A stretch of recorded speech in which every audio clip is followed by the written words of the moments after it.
Fresh Morning. Que ressens-tu quand tu manges ce que tu aimes? J'adore. C'est maldo, hein. Je sais pas comment décrire. Je ferme les yeux, je suis sur un petit nuage. Wow. C'est comme un gros câlin. C'est un peu comme une histoire d'amour, si tu veux. Ouais, ça fait du bien en fait. Et toi? Princesse Tati, un sucre issu des meilleurs champs de canne de chez nous. Profitez dès aujourd'hui des nouveaux emballages Princesse Tati dans vos points de vente habituels. Princesse Tati? Le grand sucre. Des petits bonheurs. Fresh Morning. Vous êtes sur Urban FM 104.5, la station urbaine. Notre deuxième invité de la journée, c'est l'homonyme personnel du défunt.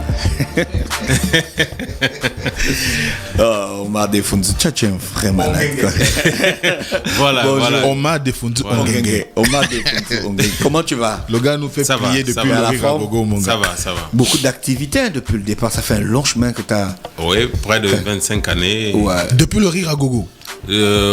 Mon activité commence un peu avant le rire à gogo. J'ai commencé en 94 avec Makoko et les Sans Confiance. Et on passait, il y avait une émission sur la première chaîne de télévision qui passait tous les mardis. Ça s'appelle Au Théâtre ce soir. Et c'est d'ailleurs là que j'ai fait la rencontre de Libakou, lui qui évolue avec Yoko et les Tontons.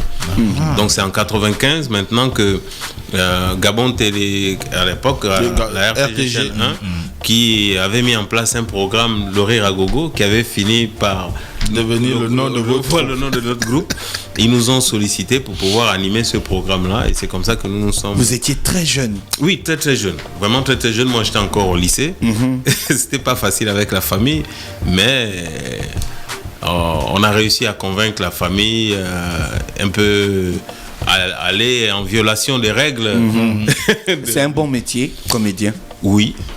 Je peux l'affirmer aujourd'hui. Qu'est-ce qui est bien dedans? Les rencontres. Ce qui est bien, il n'y a pas que ce que nous gagnons en tant que rémunération de manière pécuniaire, mais il y a le relationnel qui va derrière. Ouais. Aujourd'hui, vous ne pouvez pas imaginer les personnalités politiques de plus haut rang de certains pays que j'ai pu rencontrer, discuter avec eux.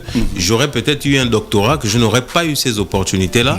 Donc c'est pour montrer que tous les métiers que nous faisons aujourd'hui, que nous soyons coordonnés ou pas, si on fait une véritable organisation derrière, ça peut nous ouvrir les portes partout. Est-ce qu'aujourd'hui, il y a des jeunes qui viennent de plus en plus vers toi en te demandant des conseils, en te demandant des coups de pouce parfois pour faire démarrer leur carrière? Justement, c'est pour répondre à ce besoin manifeste-là que je suis en train d'entreprendre tout ce que vous voyez un peu sur ma page, toute l'actualité, tout ça, etc. Mais tu as ouvert une école de... L'école est en préparation d'ouverture de manière officielle. D'accord. Parce que s'il faut revenir sur l'histoire de cette école, c'est qu'on a remarqué tous qu'au tournant des années 2010, il y a eu l'éclosion de plusieurs activités humoristiques comme l'émission Éclat de rire que j'avais initiée à Gabon Première, le Festival international de l'humour africain, le FIA. Et face à l'engouement des populations pour l'humour, il y a eu plusieurs artistes qui ont voulu se lancer dans cette forme d'expression qu'est l'humour, mais il n'y avait pas de formation proprement dite pour apprendre à titiller l'humain. Et donc c'est... On peut apprendre à quelqu'un à faire de l'humour. Justement, ça prend. C'est pas inné. Il y a des acquis. Il y a des acquis qui sont là, mais aujourd'hui, il faut considérer l'humour comme un métier à part entière, qui doit bénéficier d'une formation scientifique, académique, pour mieux exercer ce métier-là. Aujourd'hui, si je suis arrivé à l'échiquier international, c'est parce que mes spectacles répondent à certaines normes. L'humour, c'est une question de code, et les codes, ça répond à des procédés humoristiques pour créer des ressorts comiques. Ah, donc c'est pas parlant des autres, c'est pas... Non, justement. C'est pas faire les retournées acrobatiques, les sauter, monter... C'est possible. Tu parles au gros français, c'est pas possible. Non, je vous assure qu'on peut faire rigoler les gens. Moi, je commençais à faire rigoler les gens dans mon quartier, à Kinguélé, quand je suis arrivé à Libreville. Je commençais à faire rigoler les gens, mais c'était de manière basique. J'utilisais des procédés déjà qui existaient, mais sans pour autant les connaître, les comprendre pour mieux créer les effets comiques. Mais lorsque vous avez toute cette connaissance-là, maintenant il va vous rester quelque chose, c'est l'inspiration. Parce que l'inspiration, ça ne s'enseigne pas. Par contre, il y a des façons de stimuler l'inspiration, et c'est ça que je vais devoir enseigner à ces jeunes. Donc, tu écris tes textes? Tout pour moi est écrit. Et je vais vous dire que, donc pour répondre à ce besoin manifeste-là, en 2012, après ma formation intensive à l'école de One Man Show de Paris en écriture et en interprétation des textes comiques. Ça existe même. Oui. Je suis arrivé de retour, j'ai créé un labo afin de permettre aux jeunes de pouvoir avoir un lieu de formation, surtout pour la nouvelle génération. Et de ce labo-là est né Yann Coco qu'on voit aujourd'hui sur la scène nationale, les réseaux sociaux et même aujourd'hui qui a commencé à attaquer l'international. Je l'ai vu. Il y a eu Dakman l'humoriste qui a Dakman faisait partie de ces ateliers en 2012, 2013 et oui justement. Donc vous comprenez que l'histoire cette école c'est pas un hasard. C'est pas un hasard. Il y a eu Zaef. Si vous allez sur Internet, Zaef, aujourd'hui, il évolue en France. Et à chaque fois que j'arrive à Paris, je ne manque pas de me retrouver avec lui afin de le mettre en contact avec les salles de spectacle, les promoteurs, les amis humoristes comme Phil Darwin, le mettre en contact avec le Jamel Comedy Club, le mettre en contact avec plusieurs autres personnalités humoristiques, on va dire de la diaspora, évoluant en Europe. Mais est-ce que tu as, depuis que tu t'es lancé dans cette aventure, est-ce que tu as eu à travailler avec des institutions locales? Je pense notamment au Théâtre National, je pense à l'École Nationale d'Art et Manufacture qui a un volet... c'est dans le Haut-Diable. Ok, c'est l'école là, c'est dans la savane. Mais pas l'étudiant. Le Théâtre National ou une autre institution. C'est un parc national. De la place. Oui, moi je vais travailler avec les gens du théâtre concernant les interprétations. Encore qu'il faut comprendre que le théâtre, c'est pas l'humour. C'est différent. Le théâtre, on fait de la comédie. Et la comédie, c'est pas forcément l'humour. Un humoriste, c'est pas un comédien. Un humoriste peut être un comédien. Un comédien n'est pas forcément un humoriste. Bien sûr. Parce que la mais comédie... pourquoi on appelle les humoristes Non, comédiens, justement. C'est justement pour pouvoir... sortir de toutes ces amalgames-là que cette école est mise en place pour que ces jeunes humoristes apprennent à faire la différence entre le one-man show, le stand-up, qui sont aussi deux choses différentes. La comédie qui n'est que le fait d'interpréter les réactions humaines du quotidien. D'accord, c'est une reproduction. Donc, rentrer dans un rôle. Rentrer dans un rôle. Ce qui veut dire que la comédie n'est pas forcément orientée à faire rire les gens. D'accord. On peut avoir de la mélancolie dedans. Donc, donc les acteurs de théâtre... La comédie, c'est que fait Monsieur Ndao. Voilà. La comédie. Moi, je suis comédien humoriste parce que je peux interpréter les rôles au cinéma, à la télé. Comme dans Père et Enfant. Par un mode d'emploi. Mode d'emploi. Je suis humoriste parce que je peux écrire des textes. Parce qu'un humoriste, c'est un auteur de textes comiques et d'interprétation de textes comiques.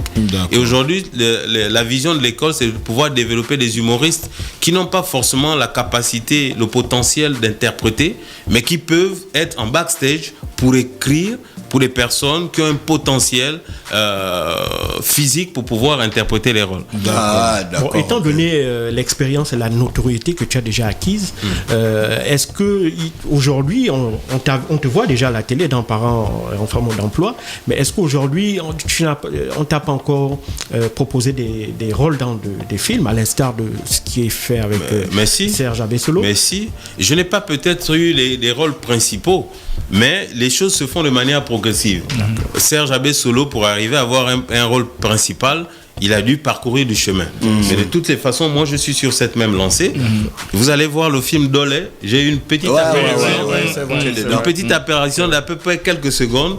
Vous allez voir dans Les couilles de l'éléphant, j'ai eu une apparition.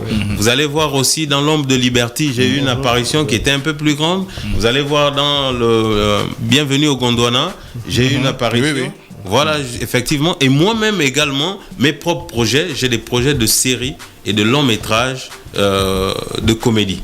Parce que je voudrais me spécialiser dans ça, et c'est d'ailleurs pourquoi j'ai passé toutes ces formations-là de scénariste, de réalisation, de production, etc. On parle du stage du stand-up. Voilà. C'est quand? Le stage du stand-up du 20 au 28 août. Voilà, du 20 au 28 Donc août. dans 2 jours. Dans 2 jours. Pourquoi faire ce stage? C'est pour préparer les futurs élèves à passer les auditions d'entrée à l'école de One Man, au Defontu Comedy Club. Voilà, donc c'est que je ne voulais pas que les gens viennent passer les auditions avec un niveau 0, 0, 0. Oui. Il faut d'abord leur donner les rudiments de base et qui vont être axés sur l'écriture et l'interprétation. C'est le premier palier que je peux considérer comme l'initiation. On doit franchir. Voilà, au métier de l'humour. Nous n'allons pas parler de l'histoire de l'humour, nous n'allons pas parler des procédés humoristiques, nous allons aller sur sur la construction de la vanne. C'est ça. C'est-à-dire que nous allons voir de quoi est constituée une vanne pour leur permettre d'écrire des sketchs pour participer à J'allais te poser la question sur la vanne. Aujourd'hui, quand on regarde les humoristes européens, français, surtout français, hein, parce que c'est ceux qu'on regarde beaucoup, il n'y a plus la vraie vanne. La vanne qui faisait marrer. Il y a toujours des vannes qui sont en rapport avec on appelle ça comment, soit des faits sociaux, soit des complexes sociaux. Tu vas voir, les vannes tournent autour des Noirs, des Arabes, de l'islam, du genre. sexe, oui, mais il faut comprendre aussi que Tu as l'impression que c'est un règlement de compte, quoi. Parce que quand tu vois Farid, tu as l'impression qu'il vient régler un compte personnel. Oui, mais c'est vrai que ça fait rire un peu. Oui, mais après, chacun trouve son chemin, chacun cherche son filon. Son créneau. Chacun cherche son créneau. Il faut comprendre aussi que l'humour est un vecteur de message et les gens peuvent l'utiliser pour ressortir leurs ressentiments intérieurs, leur rancœur, leur haine. Mais maintenant, il faudrait que ça réponde à certaines normes, donc le second degré. Donc, c'est pour permettre aussi de corriger les mœurs, comme le disaient les grands penseurs. On peut corriger les mœurs tout en faisant rire. Mais toi, tu as les vannes qui font rire sans porter atteinte à X ou à la Y. dignité de quelqu'un. Mais peut-être ça, c'est vous qui le dites. Il y a d'autres personnes aussi qui me suivent. Et puis, c'est une question de sensibilité. Donc, moi, je suis fan de certains humoristes que quand j'entends les commentaires, je me dis, bon, c'est une question de goût et de couleur. Voilà, c'est une appréciation, c'est une question de sensibilité. Mais Omar Defonzo, quand vous faites un sketch comme celui de, je crois, Les Pleureuses, où vous imitez la manière de pleurer des femmes gabonaises, qu'est-ce que vous voulez mettre en relief dans ce type de sketch, par exemple? Je vais revenir sur ça. C'est juste pour approfondir encore, parce que je ne sais pas le temps qui m'est imparti sur le stage. Aujourd'hui, il y a face à l'engouement que ce projet a suscité, je réalise et j'ai la confirmation de ce que je me disais déjà, qu'il y a un besoin manifeste pour les jeunes de se former.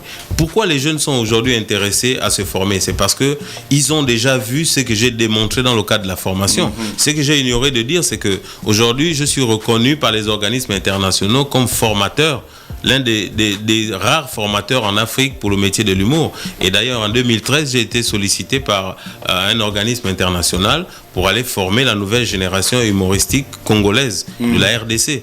Et de là sont sortis des talents comme Abel Boala, peut-être qu'on ne connaît pas ici, Roncia, le dernier vainqueur l'avant-dernier vainqueur du prix Talent RFI. Ouais. C'est moi qui les ai formés à Kinshasa. Alors qu'eux-mêmes ne croyaient même pas qu'en faisant de l'humour en français, ils pourraient avoir un auditoire qui va les regarder. Mais je leur ai fait comprendre qu'il faut sortir de ces mécanismes-là qui nous montrent que la seule chose qui peut marcher, c'est la façon traditionnelle. Et aujourd'hui, je suis très heureux, si vous connaissez un grand humoriste congolais qu'on appelle Sai Sai. Il est dans le clip de Kofi Selfie. Il y a un gars qui danse avec un collant comme ça. C'est un grand humoriste congolais. Et aujourd'hui, il m'appelle professeur.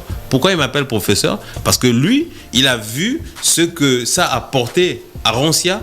Et aujourd'hui, c'est Roncia qui l'a formé pour pouvoir écrire des sketchs en français. D'accord. Donc, pour participer à ton stand-up, au stage de stand-up, il faut envoyer une vidéo de une ou deux vidéos de 4 minutes. Une ou deux vidéos de 4 minutes, quel que soit ce qu'ils vont faire. Moi, on a enregistré des vidéos des gens qui font des chants, des interprétations. Ça paraît anodin, mais c'est de leur faire comprendre que ce que vous avez fait là, c'est un filon de l'humour. On connaît Rajan, qui vient toujours, lui, c'est Van, il a sa guitare, mais à partir de là, il vous sort des messages, vous rigolez, vous êtes pliés de rire. Donc, c'est tout ça là, c'est aussi de permettre de canaliser le métier de l'humour. Il y a des gens, par exemple, que je vois quand je les observe, en réalité, c'est des clowns.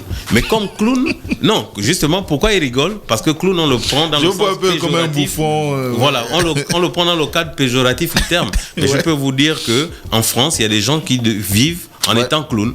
Et le clown a son espace aujourd'hui, a son marché qui est totalement vide. Pourquoi les gens veulent aller phagocyter un domaine dans lequel ils ne vont jamais réussir, au lieu de simplement se mettre dans un environnement où ils peuvent s'épanouir? Lorsque je vois par exemple Jarul, depuis des années, peut-être parce qu'il ne me comprend pas. Le contorsionniste. Mais voilà, Jarul, à part son côté danse, il peut être un bon clown. Mais maintenant, il faut qu'il trouve un encadrement, qu'on lui apprenne, qu'on lui enseigne les codes en fonction. L'inscription est gratuite et valable jusqu'au 18 août 2020. Voilà, l'inscription est gratuite. Il faut aller du principe que les formations en matière d'humour, c'est des formations qui coûtent très cher. Moi, j'ai dû débourser près de 5 millions, y compris le séjour, le billet, la formation, tout ça, etc., pour aller en 2012 par cette formation-là. Et donc, aujourd'hui, la gratuité, c'est du fait que, vu la situation aujourd'hui, je ne peux pas me permettre de pouvoir dire à quelqu'un, que ce soit même 1000 francs, moi le plus important, c'est de transmettre cette connaissance-là. Qu'est-ce que je vais laisser à la postérité après mon passage sur Terre? C'est de pouvoir léguer à mon pays des humoristes capables de pouvoir vendre plus haut l'image du pays. C'est ça qui est le plus important. Et je disais que lorsqu'on sera plus nombreux en tant qu'humoriste professionnel de qualité à pouvoir nous imposer, on va reconnaître le Gabon comme étant un pays de l'humour. Et c'est le travail que j'ai commencé à faire à travers le Parlement du Rire, où pendant 2 années, je me suis un peu battu avec Maman et Madame Catherine pour que je ne sois plus le seul à passer au Parlement du Rire. Et aujourd'hui, on le voit depuis quelque temps. Il y a Manitou qui passe, il y a Yann Coco, il y a Varney Barney. Il y en a qui ont été programmés, qui n'ont pas pu se déplacer également. Mais je continue encore à faire ce travail-là. Nous sommes en train de travailler avec des gens comme les Pendi, par exemple, qui ont du talent, mais qui manquent d'organisation derrière. C'est de pouvoir tirer tout ce monde-là plus haut pour que nous soyons plus forts, pour que nous prenions le contrôle de l'humour en Afrique. Et combien de places? Il y a combien de places pour la formation? Parce que je vois le nombre de places limité. Voilà, nombre de places limité, c'est dans le strict respect des mesures barrières aujourd'hui. Aujourd'hui, on dit qu'il faut être minimum, je 10 crois, dans une 10. salle. Maintenant, moi, ce que je veux, c'est de faire une sorte d'entonnoir. Parce que, par expérience, en commençant en 2012, je sais comment ça se passe. Si je me dis que je prends seulement 12, je peux me retrouver rien qu'avec 2. Or, je sais que parmi, aujourd'hui, on comptons 56 inscriptions. Oui. Donc, on va faire une sorte d'entonnoir. La première journée, il y a des gens, de toutes les façons, je suis convaincu, qui ne vont rien comprendre et qui vont se disqualifier d'eux-mêmes. Ils vont partir. Parce que beaucoup pensent que l'humour, c'est venir prendre un costume, faire tout ça. Donc, ils vont comprendre qu'il y a une recherche qui doit se faire derrière. Il y en a qui vont eux-mêmes comprendre que là, c'est pas mon boulot. Il y a du boulot. Donc, il y a du travail. Donc, eux-mêmes, ils vont s'auto-éliminer. Et donc, on va se retrouver. Mais sinon, l'école est prête à accueillir 12 élèves pour les 2 années de formation. Je rappelle le numéro 2 ans de formation. C'est situé où? C'est 2 années de formation. Vous êtes situé où? L'école, aujourd'hui, moi, je ne voudrais pas parler de l'école en tant que bâtiment. Je voudrais parler de l'école, justement, il faut qu'on s'adapte aujourd'hui avec les conditions que nous impose la Covid-19. Aujourd'hui, comment est-ce qu'on peut faire pour continuer à travailler, à exercer sa fonction? C'est justement ça. J'ai longtemps retardé les choses en pensant que l'école, ça doit être le bâtiment, ça doit être ceci. Non, je pense que on peut aujourd'hui, ça peut être une école itinérante. C'est-à-dire que le but de ça, c'est de pouvoir permettre aux humoristes d'affronter tout type de public. Non, je rigole, c'est pour revenir sur les pleureux. Non, sur tout, il disait tout à l'heure là, je viens de penser, bon, bref, ça va revenir, c'est de permettre qu'ils jouent à plusieurs endroits. Mais sinon, nous avons déjà un site qu'il va falloir aménager, et là nous sommes en train de... Toi-même tu ris tes vannes. Oui, parfois, moi-même, je ris de mes vannes et c'est ça qui me permet d'être convaincu.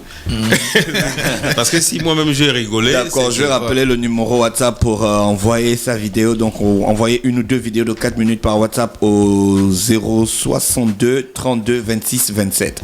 062 32 26 27. L'inscription est gratuite et valable jusqu'au 18 août 2020. C'est aujourd'hui. Voilà. Pour 2 ans de formation. 2 ans de formation. Ah voilà, justement pour 2 années de formation. Merci d'être venu là-dessus. Pourquoi 2 années de formation? 2 années de formation, c'est pour permettre de canaliser les gars. En réalité, il y aura une année de formation vraiment intensive dans laquelle ils vont apprendre l'histoire, les rouages, les ficelles, mais surtout les procédés humoristiques, parce que c'est ça la force principale de l'humour. Mais maintenant, les 2 années, pourquoi? Je ne veux pas prendre des personnes que je vais encadrer 1 an et puis je les abandonne comme ça. La 2e année, ça va être une année de suivi, ça va être une année de stage. Et même à partir de la première année, ces humoristes-là seront capables déjà d'être positionnés sur des festivals, sur des spectacles, tout ça, etc. Ça va être des années de apprentissage. Maintenant, 3 ans encore durant, on va encore les accompagner pour leur permettre, parce que souvent, parfois ce qui pose problème ici, c'est l'organisation. Derrière, il n'y a pas de suivi forcément dans certains projets. Mais moi, je voudrais suivre mes poulains au moins 5 années avant de les laisser eux-mêmes voler de leurs propres ailes. Dernière question, est-ce qu'il y a un âge pour faire de l'humour? Il n'y a pas un âge pour faire de l'humour. Effectivement, l'humour, c'est un métier, on a de la chance. Et c'est là où vraiment je remercie mes parents qui n'ont pas voulu que je fasse carrière dans le football. Parce qu'aujourd'hui, avec nos âges là, je représenterais encore quoi? Rien du tout. Merci. Et puis, le football, déjà, à l'époque où je voulais faire le football, je suis convaincu que je ne serais rien dans ce pays. Or, aujourd'hui, l'humour, ça me permet, je peux le faire tant que j'aurai encore la force.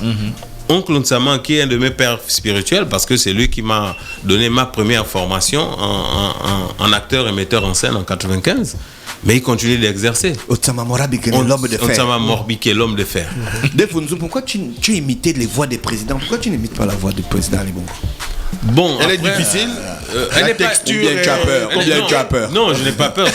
C'est mon fils. C'est mon fils. Ah ouais, Voilà. ouais. Donc, je n'ai pas peur. Mais c'est une question d'orientation. Il y avait une véritable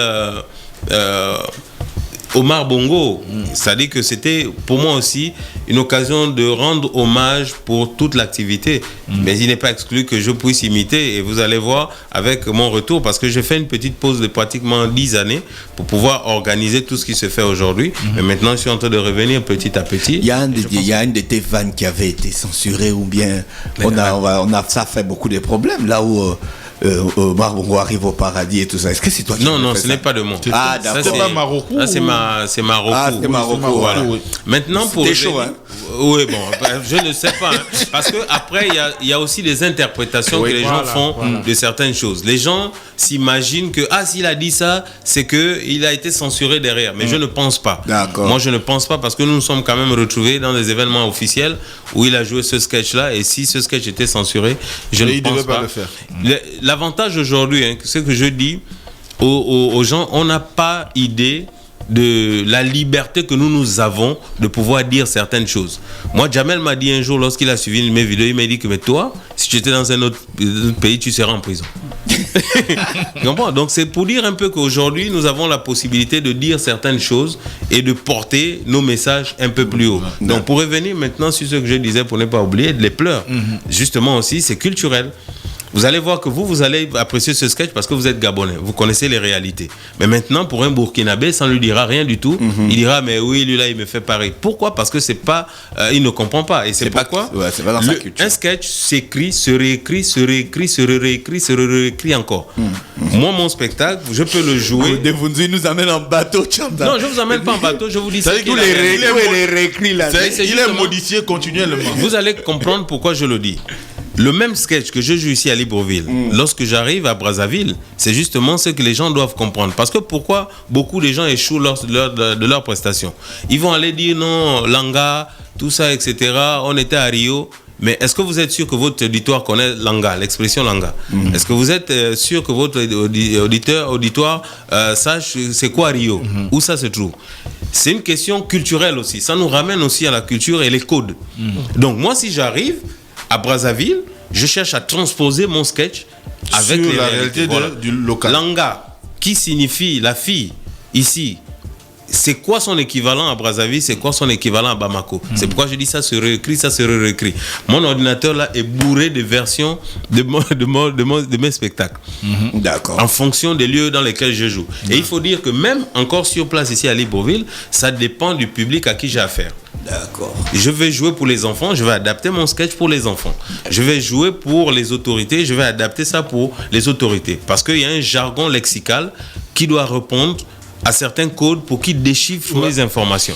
Merci. Je rappelais donc qu'on recevait Defunzu qui venait donc nous parler du stand-up qui va avoir lieu à partir du 20 Au 28 août. Voilà, du 20 au 28 août, 8 préparer, jours, hein, voilà, pour préparer. Pour préparer les auditions qui auront lieu le 5 septembre. Les auditions, ça va être un peu un spectacle de restitution, mais qui va constituer en même temps les auditions d'entrée à l'école de Defunzu Comedy Club. Si vous voulez participer, envoyez votre vidéo, une ou deux vidéos de 4 minutes par WhatsApp au 062 32 26 27, c'est ça? Justement, et les cours vont commencer le 5 octobre. D'accord. Defunzu, on te remercie Merci d'avoir accepté notre invitation. C'est moi qui vous remercie et je remercie aussi tout le staff qui travaille derrière moi nuit et jour pour pouvoir faire en sorte que l'information soit relayée au maximum de personnes. C'est de montrer aussi à travers cette organisation qu'un humoriste, on le voit seul sur scène, mais c'est toute une équipe qui doit travailler derrière.